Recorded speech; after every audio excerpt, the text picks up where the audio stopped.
Hello, I'm Sensei Alex Kikuyo. Thanks for joining me for Dharma Sunday, where we take canonical Buddhist teachings and tie them with daily life. The title of today's talk is The Message of Buddha's Birth. Before we get into that, please subscribe and hit the notification bell. That way you'll be notified when I post talks in the future. If you wouldn't mind hitting the like button, that'd be great too. A few days ago, Buddhists around the world celebrated Nirvana Day, which is the day that Buddha died and passed into parinirvana. And I wanted to give a talk about that. However, when I meditated on parinirvana and the life of the Buddha, my attention continued to be drawn back instead to the story of Buddha's birth. And as I thought about that, I realized there's a terrific message there that I would like to share with you today, both on how we should live our lives and on who has authority over us and our lives. But first, what's so special about Buddha's birth? Well, first off, according to the sutras, he wasn't conceived in the normal way. The stories tell us that a white elephant came down from Tushita heaven, pierced his mother's side with its tusk, and impregnated her. 9 months later, the Buddha was born, walking and talking. He took 7 steps. Lotus flowers appeared every step he took. And on the 7th step, he stopped and said, "Of all the beings of all the worlds, I alone am holy." Now, that's a beautiful story, but there's one thing that really struck me as strange. And believe it or not, it's not the white elephant, nor is it the newborn baby who could walk and talk. I was born and raised in the evangelical Christian church. So in the Christian church, religion in general, miracles are kind of par for the course, right? And when you think about it, a walking baby isn't that much stranger than a talking snake in the Garden of Eden. An elephant coming down from heaven isn't that different from Moses parting the Red Sea with his staff. So I noticed those things, but I didn't really pay them too much attention. What was really interesting to me, however, was the Buddha's statement. Of all the beings in all the world, I alone am holy. And that gave me pause because I didn't know exactly what he meant. Was the Buddha saying that he was God? Was he instructing us that no one else in the world was important but him? And upon further study, I realized that neither of these things are true. The sutras make it clear that while Buddha was divine in his understanding of the world and ultimate truth, he was still very much a human being. They also tell us that all living beings possess Buddha nature, that is, the ability to realize enlightenment as the Buddha did. So sure, in the phenomenal world, we are all different and unequal. LeBron James is a better basketball player than I will ever be, and Paul McCartney sings in a way that my tone-deaf ears simply won't allow. But in the ultimate sense, in the religious sense, all beings are equal because all beings are Buddha. So what was he saying? All the beings of all the world, I alone am holy. Well, to understand that, we first need to understand the context of the Buddha's birth. Now in India, 2,600 years ago, they had something called the caste system, which is still in play today. And what it does, it divides people into 4 social categories or castes. There's the priest caste, the warrior caste, the merchant caste, and the untouchable caste, with priest being the highest and the untouchables, or the Dalits, being the lowest in the social order.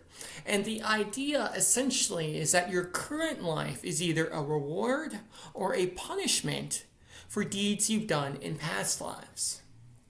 So if you were a good moral person in your previous life, you might be born as a warrior or a priest. If you were okay, you might be a merchant. And if you were truly terrible under this way of thinking, you were born as an untouchable. As a result, The untouchables, the Dalits, were literally that, untouchable. And we see this to this day. I watched a video where Dalits went into a shop in India, and the storekeeper, when they found out that they were Dalits, that they were untouchables, responded by not looking at them, pretending not to hear them when they spoke. When they said they wanted to look at various items, instead of handing them, it was a fabric shop, instead of handing them the items to look at, they just kind of held them out and dropped them on the floor. Because these individuals are considered to be the worst of the worst. They do the jobs of manual labor, so digging ditches, dealing with dead bodies, tanning leather, etc. And that's how they have to live today. Imagine what it was like in the time of the Buddha, 2,600 years ago. Now that said, the Buddha was okay, even under the caste system. He was born in the warrior caste. He was nobility. Sure, his life was set, but it was set in a very good way. He was going to be all right, living in a palace, eating the best foods, having the best clothing, the best education. The oracle said that he would either be a holy man or a world-turning monarch.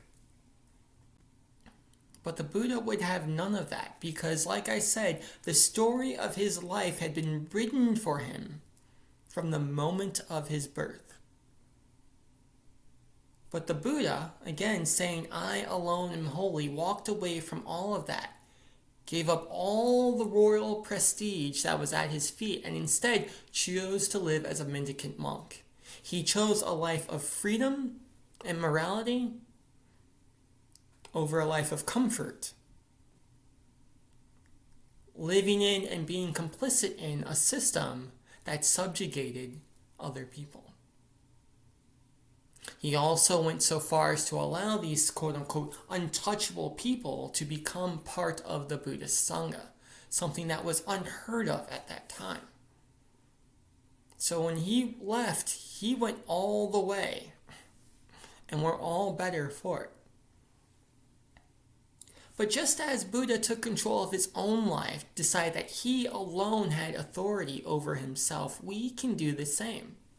Now, we may not live in ancient India, we may not live under the caste system, but we do allow many outside things to control us. We have many attachments, families, jobs, personal possessions. And this isn't bad in and of itself. We have to have certain things just to live and work in this society. But we need to ask ourselves, are these things serving us? Or are we serving them? Do these objects, do these people, this status symbol, whatever, does it make my life better? Does it make it calmer? Am I more content? Or is it just an object of misery? And if it is causing us misery, we need to ask ourselves, why am I holding on to this thing? Because attachments lead to negative emotions. This is especially true with people. We're afraid that we won't be liked. We're angry that we don't get what we want from others. And because we're clouded, our minds are clouded by fear and anger, we lose the ability to see the consequences of our actions. We are suffering, and thus we create more suffering for ourselves and for others. Social media fuels this by subjecting us not only to the looks and stares of our neighbors, but also to the opinions of the entire planet. And the end result of all this is we work jobs we don't like, to buy things we don't need, to impress people we don't even know. I personally know if I'm too attached to something, be it a person or an object, by whether or not it can make me angry. If I'm on social media and I'm doing my thing and I'm posting Dharma talks and answering questions, that's fine. But if that person with the anime avatar on Twitter says something that pulls me into a rage, Well, clearly that's a sign that I need to quit for the day. I've gone too far down one too many rabbit holes, and I need to go into the meditation hall and remove all the filth from my mind. I need to detach from things outside of myself. In the same way that Buddha walked away, the same way that he detached from things that were unhealthy for him 2,600 years ago. And oftentimes, when we talk about taking authority over our life, taking control back of our life, it's as simple as asking that question: does this thing serve me? Does it make my life better, or does it make my life worse? This relationship I have with this individual, do I feel happy and healthy and sane after talking to them? Or am I angry? Am I miserable? Have they ruined my self-esteem with a single conversation?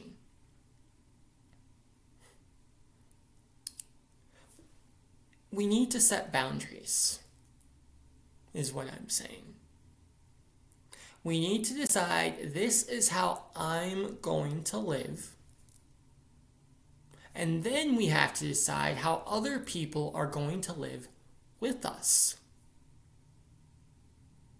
In the same way that Buddha set boundaries. He was a very kind, compassionate individual, but he had many boundaries, so many that his monks had to take 277 vows in order to join the Buddhist order. The nuns had to take even more than that, because those boundaries are what allowed them to live in community, not just within their own Buddhist community, but also with the outside world. Oftentimes, we think that freedom means doing whatever we want, whenever we want, however we want. But how does that really work for us? We might think that freedom means every time I'm attracted to a person, I have sex with them. But is that freedom, or is that being a slave to my lust? We might think that freedom means that if we see $5 on the ground, we pick it up and we put it in our pocket. But is that freedom, or is that being a slave to our greed? Who is going to control our life? Is it the people around us? Is it the things that we possess? Is it our emotions, our greed, our anger, our ignorance? Or are we going to set boundaries for ourselves so that we can make life better, not just for ourselves, but for other people as well? As Buddhists, we're all about setting boundaries and holding to those boundaries if people, things, emotions, etc. don't respect them. Doesn't mean they're bad or evil, or that we should not include them in our chanting. But it does mean that the interaction is no longer healthy. So that's the first point. Now on to the second point. Only the truth matters. I had an exchange on Twitter a couple days ago. Someone told me that the truth differs from one person to the next. And I responded by saying that opinions differ from one person to the next, but the truth is always the truth. This is important. The Buddha found the truth 2,600 years ago when he realized enlightenment under the Bodhi tree. And then he spent the next 45 years of his life trying to break down that truth in a way that people could understand it, that they could realize it for themselves. That's the purpose of all of our training, to realize and understand the truth of our world. Opinions differ, but the truth is always the same. We see this in the story of Copernicus, who was an astrologer, who lived hundreds of years ago. And he lived during a time where for a long time people thought the earth was flat. Then they realized it was round, but they thought the earth revolved, or that the sun revolved around the earth. So the Earth is here and the sun is doing this. Copernicus is famous because he realized through his work as a scientist that it was actually the other way around, that the sun was the center of our galaxy and the Earth was rotating along with all the other planets around the sun. This was the truth. He saw it with his own eyes via a telescope and his calculations, and the authorities threatened to kill him as a result. Because the truth was uncomfortable. They didn't care about the truth. Typical human arrogance. We are the center of the universe. How dare you, Copernicus, suggest something different? But he held to the truth. Eventually, the authorities realized that he was correct. Now, it's important to note that what was true then, that the Earth revolves around the sun, has always been true. As long as there's been a sun and an Earth, the Earth has been revolving around the sun. So that didn't change. It was our understanding of our universe, our understanding of the truth, that changed. The truth is always the truth, but whether we know the truth, whether we care about the truth, well, that's something else. We can see this by just looking at math. 2 plus 2 equals 4. Period.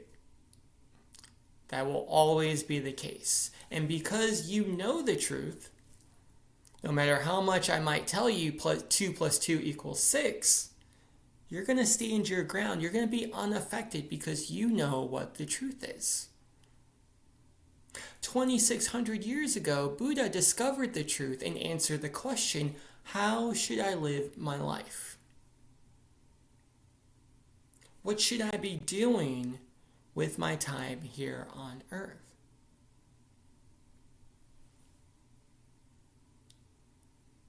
And then, like I said, he spent the next 45 years trying to explain that truth to other people.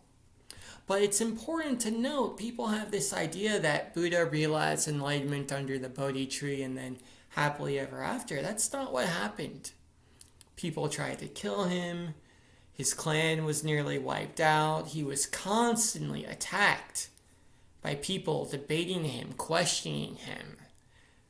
This is why you're wrong. No, this is why you're wrong. But Buddha stood firm. He was unaffected because he knew the truth. He knew right from wrong. He was impervious to peer pressure. Now, it's important to note that just because the truth is always the same, that doesn't mean the way to get to the truth is always the same. Knowing the truth doesn't mean that everyone should be the same, live the same, act the same. To understand why, we can look at gardening. And I'm thinking about gardening because spring is coming, so I'm starting my garden here soon. Planning out the beds, the rows, what we're going to grow, when we're going to plant, etc. Now, there's one infallible truth to gardening, and that's all plants need NPK, meaning nitrogen, potassium, phosphorus. Every plant, I don't care what it is, where it grows, how it grows, needs some combination of nitrogen, potassium, and phosphorus, or you're not going to get a plant. Now, there are many ways to get them those things. We can do in-ground gardening, we can do raised beds, we can grow plants in buckets, we can buy soil at the store, we can dig in our backyard and then add fertilizer or compost. There are lots of ways to get the plants what we need. But they all need, the truth is, NPK. And we know whether what we're doing is correct by the fruit of our labor. At the end of the season, do we get healthy vegetables or do we get unhealthy vegetables? Or do we get dead vegetables? Right? How much we grow tells us if we did it right. So it is with the truth that Buddha discovered under the Bodhi tree.